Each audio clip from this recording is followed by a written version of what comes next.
What's up, everybody, and welcome back to another AGX Comics video. And if you're new here, check out the channel. This is a channel based on either current comics or buying and reselling comics, and you name it. So, without further ado, I'm going to finally rank my top 10 series, quote unquote. And the way my qualifications for this is it had to be at least more than two comics. For like, so I want to say a run loosely, so it could be anything from two comics to 100, right? Obviously, no 100 comics came out of the same issue or the same series, but for 2023, figured it's the end of the year, time to do a list video, right? I mean, I read all these comics for a reason, so if you're into current comics, stay tuned for more. And if you're into maybe the buying and reselling comics, go check out all the other videos on my channel. I think you guys will definitely find something if you're into the comic variety. Like any good ranking or list video, again, these are my opinions. I'm curious to hear what your opinions are on what comics you found to be the best for 2023. But these are my top 10. So without further ado, we'll start at the top, or we'll start at the bottom with number 10. So this one was actually one of the tougher spots on my list to kind of rank, but I had to go with the Nasty. So the Nasty is a part of Vault Comics, and it's based in Scotland in 1994, where we see an 18-year-old Thumper Connell still has an imaginary friend, the Masked Killer, from his favorite slasher film. So he kind of starts this like video club called the Murder Club, of all things. And basically, what it is, it's like a bunch of video store employees watching VHSs, and they're getting threatened to take away all of these underground horror movies, right? So it's like all these cool like slasher esque movies. And in so there's like a group of kids or teenagers that are trying to put an underground horror film festival movie together to save their video store, right? And there's this whole character who's trying to take away and ban the videos from the store. And it's just kind of like a unique, cool, plays with this imaginary friend kind of concept who's also a serial killer or a definitely like a cool looking villain. And I believe his name is Red Ennis. So yeah, this series I remember when it first came out. It's one of the first ones I jumped back on while I was becoming a more getting into all the new books that are out there. And this one was just it's a fun book, man. Right now we just I think got issue 5. Number 6 is going to come out sometime in January, probably late January. And yeah, definitely worth a shot to check this book out. Next up for number 9, I mean, how can it not be one of my personal favorite lists without this character? And what a hell of a return for the Dawn of DC. Of course, I'm talking about Green Arrow. So, in Green Arrow, we see Joshua Williamson take the throne here of what actually today, of all days, as I'm recording this, was a big announcement for Green Arrow, that it has went from being a 12 issue series to a ongoing. They're currently on number 7, and Oliver Queen has finally came back from this like weird floating around to different dimensions of his past, almost like time traveling, but having to deal with former Oliver Queens. Very interesting story, and I think this is going to be one of the flagship books carrying on to what's going to tail off of the event of Beast World. So there's a lot of really good significance to this book and why you should be reading it, but more or less than not, definitely check it out just for the fact of Josh Williamson's writing, and it's just been a fun ride. So definitely check that out. So I feel like I'm going to get some flack for this one. Number 8 on my list is Void Rivals. So this kicked off the Energon universe. This is the universe between G.I. Joe and the Transformers, and of course, this own creation. Um, of Void Rivals. And basically it's two alien races that are dealing with like a war over basically Energon, right? It's kind of the thing, hence the Energon universe that connects everything. This is what makes the Transformers um powerful, and I'm sure we're gonna get into more in depth.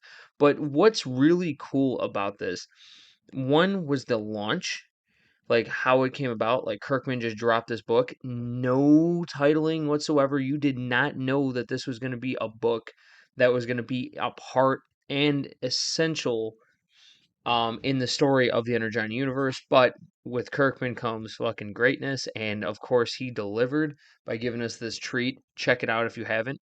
I'm pretty sure there's got to be a trade coming out soon because I think they're on number 6, number 7, something like that. So check it out. So one of my higher indie books on this list, um, definitely one that I really loved. It was a 4-issue miniseries that kind of took place at the end or the beginning of or the end of summer to early fall. There's only 4 books, but number 7 is The Seasons Have Teeth by writer Dan Waters. This deals with a character named Andrew, who is a retired conflict photographer, and he lives deep in regret after a tragedy that happens to his wife. And it is just so poetic in terms of the seasons and how it's portrayed. It's just beautiful. And I really don't want to give too many spoilers away, but if you're definitely, I'm guessing that there's got it. I don't know if there's a trade out for this, but if there is, definitely consider picking it up because this was a hell of a mini series and definitely something worth of reading for sure. You're not going to be wasted on this. It's definitely tugs at the just the way that they move with the seasons and the seasons of life, essentially. So definitely check it out.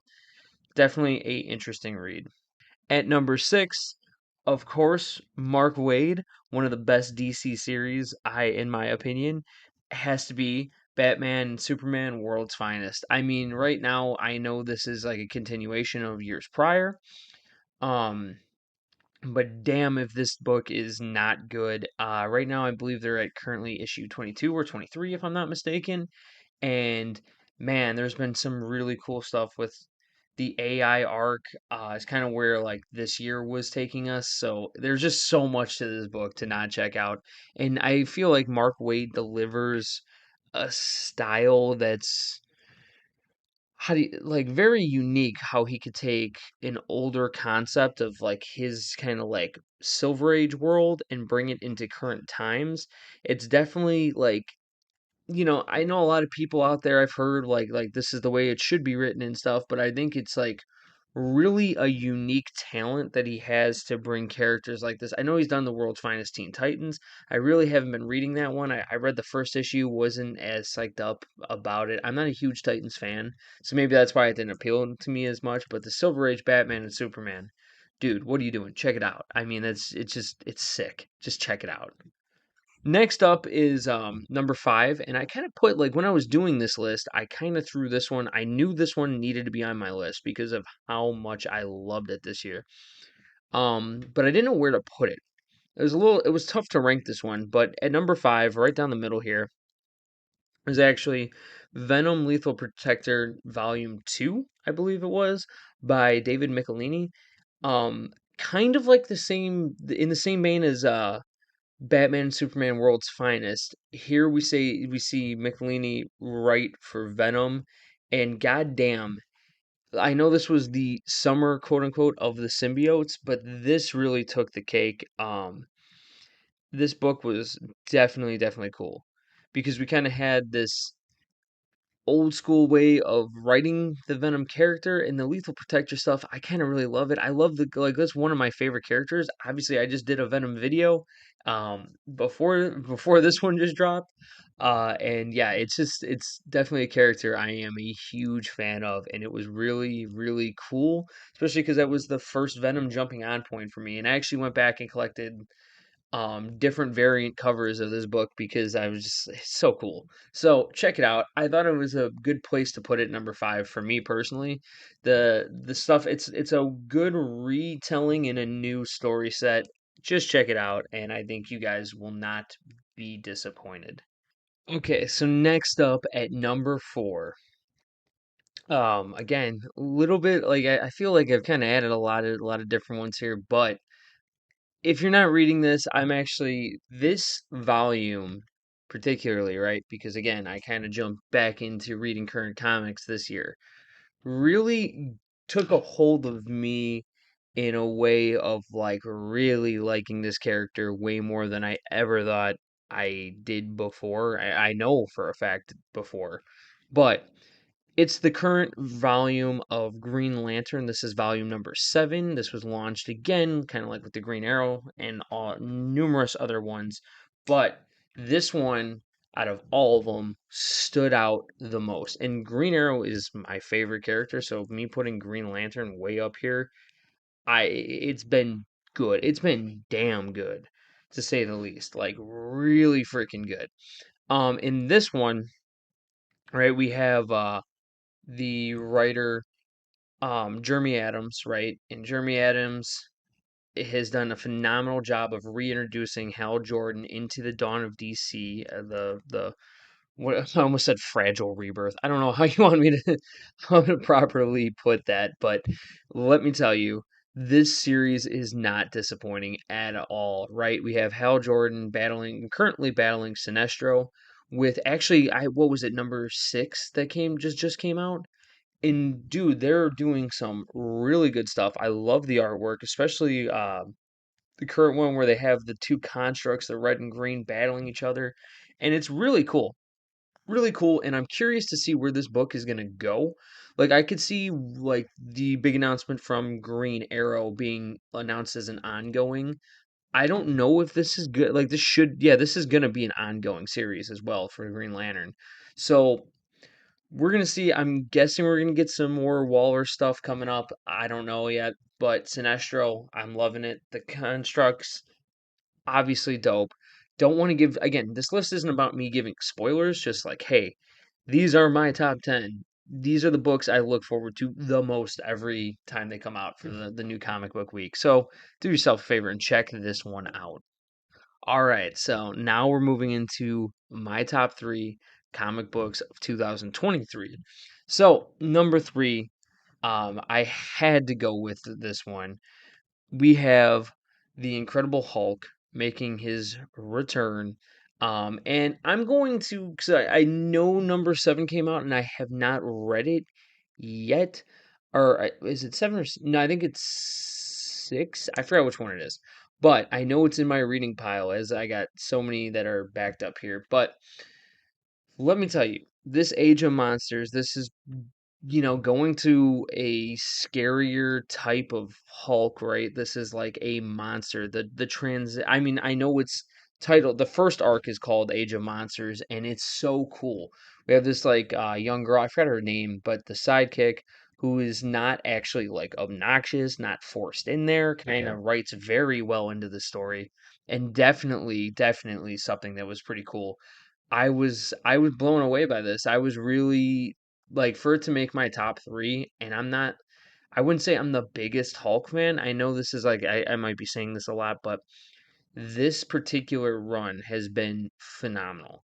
And it has definitely been my favorite like thus far from what I've read from, I've read Planet Hulk and stuff like that, and like this has just been so cool. And the artwork has been, I know a lot of people. I've actually, like anything, I'm a fan first. So I love talking about these videos and I love all the sort. But in this one particularly, I know the artists have changed so much, even mid book sometimes. So that's been cool. But it's just been continuously a great story nonetheless. And I do actually like the artwork. I know that might not sit well with a lot of people, but I favored like the artwork. I love the monsters that are coming out of the swamp. It's such a cool concept, and it's like gritty, and it's a horror book. Like it's a horror book with Hulk, and it's just dope. Like it's something that you have to check out if you haven't. I'm sure you've heard it by this point from other other either comic book friends, family, YouTubers, whatever, dude. Check out this book. You're not going to be disappointed. All right, so finally left with my number 2. Um, and yeah, it was definitely not the easiest to choose from, but it was definitely like this list was hard to come up with, and I really put a lot of time into choosing carefully what I wanted to bring up and what I didn't. And I think these 2 books, I'm pretty sure you guys could probably guess where I'm going with this. And by Fernando Blanco, This number two is called World Tree, and it's by Image Comics, and it is one of the. I remember reading number one, not knowing nothing of the sort, nothing of like, oh, check out this book, you'll like it, nothing. Just picked it up at the comic book shop when it came out. I have the error printing of all things. Read it, dude, I was blown away. First of all, it is rated M, like for mature for sure. We got, some nudity and stuff like that, and it is pretty wild. And super ultra violent, pretty violent. I would say not super ultra violent, but pretty violent. Um, but it is such a fascinating story of this underweb, you got this girl who's or the undernet, excuse me, walking around. There's an architect to this project that was locked away, and now years later they have to come back out, and now the Department of this Truth is trying to come and bring this back out. We're following these cops. They're following this string of like senseless violence that just went on from this woman who actually is not really a woman, and I don't even want to. Damn, I don't even want to spoil this. Like, jump into this. The trade just came out. I picked up the trade. Not only the second, third printings, right, of this, but I also picked up the trade because that's how much I like it, where I'm gonna actually reread it. Number six just dropped today as of filming this, and it is my pick for number two of the year. Check it out. It is phenomenal. Absolutely phenomenal. And that's all I'm gonna say on it. Yeah, I don't want to spoil it because it'll take you're gonna be like, what? It is a cool book, man. And finally, number one pick for 2023. Um, there's a lot of honorable mentions for sure I could go into. Um, there's so many that are really, really cool that I personally really wish I could include it on this list, whether that be some of the Batman books, or the Joker, the Man Who Stopped Laughing. There's a lot of cool ones that I just missed the cut because there's series that I had to pick 10, you know what I mean? It's so hard picking from indie books, from the big two, and it's definitely out there. But without further ado, number one, hands down, and was there even a freaking guess? Like, World Tree being number two?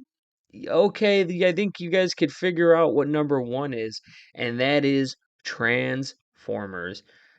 This is by Daniel Warren Johnson. Say no more. This is the rebirth of the Transformers in this new Energon universe. Um, Absolutely insane, right? The showrunner of this universe is Robert Kirkman, and dude, Image Comics knocks it out of the park once again by definitely just making comics freaking fun, dude. Like from the drop, I know Void Rivals I put at number 8 on my list. There's a reason because that had to set the seeds to one of the coolest, like, and again, that's why I wanted to put Void Rivals higher, but I didn't want to just make this straight Energon Universe video. Like, hey, like, I had to be fair in my rankings, and I'm like, definitely, but there's a way and an element to the storytelling by Daniel Warren Johnson for the Transformers that is unlike what you're gonna see.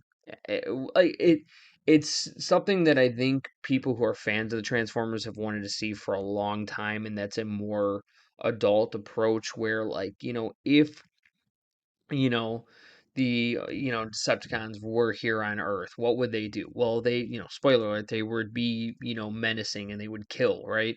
They wouldn't care. We would be like bugs, like we would be like an ant to them, right?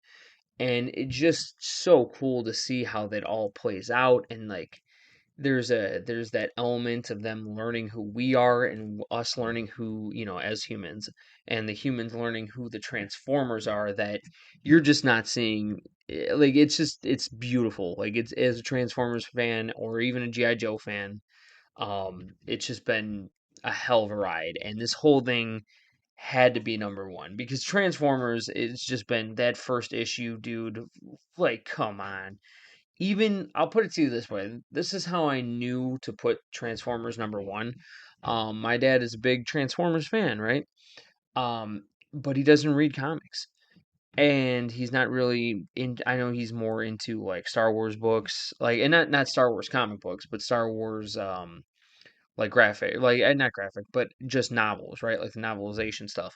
And I got him these comics, and he's been like, like, this is awesome because it's just a way that like it just ties in so well, and it's written nice, and the artwork is also freaking incredible because I think, right, it is done by Daniel Warren Johnson. It's just, it's perfect, man. And check it out if you haven't.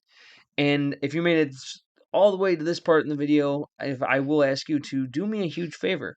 Please like and subscribe. Tell me what your top 10 is because I am curious to hear what you guys found this year that was, what was your guys' number one comic? Again, it's just been a hell of a year because of those Transformers and the Energon universe. But yeah, that will be it. And expect, I plan on doing some more list videos, maybe spread out. I'll have to think of other types. I don't really want to do a worst of, because yeah, there's comics I've picked up that I've read this year that I've immediately dropped, but usually that's one issue that I'm like, I'm not giving this another shot. Or it is a few issues and I'm like, I just kind of faded out. Like, I had a lot of hype for it, it was good for an issue. I really don't want to put too many down because there's a lot of books. If I don't like it, I'm just not going to pick it up. So I thought it was kind of unfair to kind of like, it would be not hard to pick a list of the worst, but it would just be like, I don't know, not as good as the best list because I am really passionate about these titles. And honestly, I could have did a top 20 because there's a lot that I missed out here that definitely should be considered honorable mentions for sure. But with that being said, please stay tuned for way more content. Especially, I literally just picked up probably over 100 books that I'm going to be reviewing of back issues. So, and there's some really nice books in there. So stay tuned. Drop a like and subscribe for that. As for the current comics, this is going to be kind of my new format where I'm just going to be talking about it. I'll label them maybe into a playlist called Current Comics. But yeah, and I'm also going to talk about the big three this year and what comic company I thought did best. So, with that being said, get ready for that video and many more, and I'll see you next time.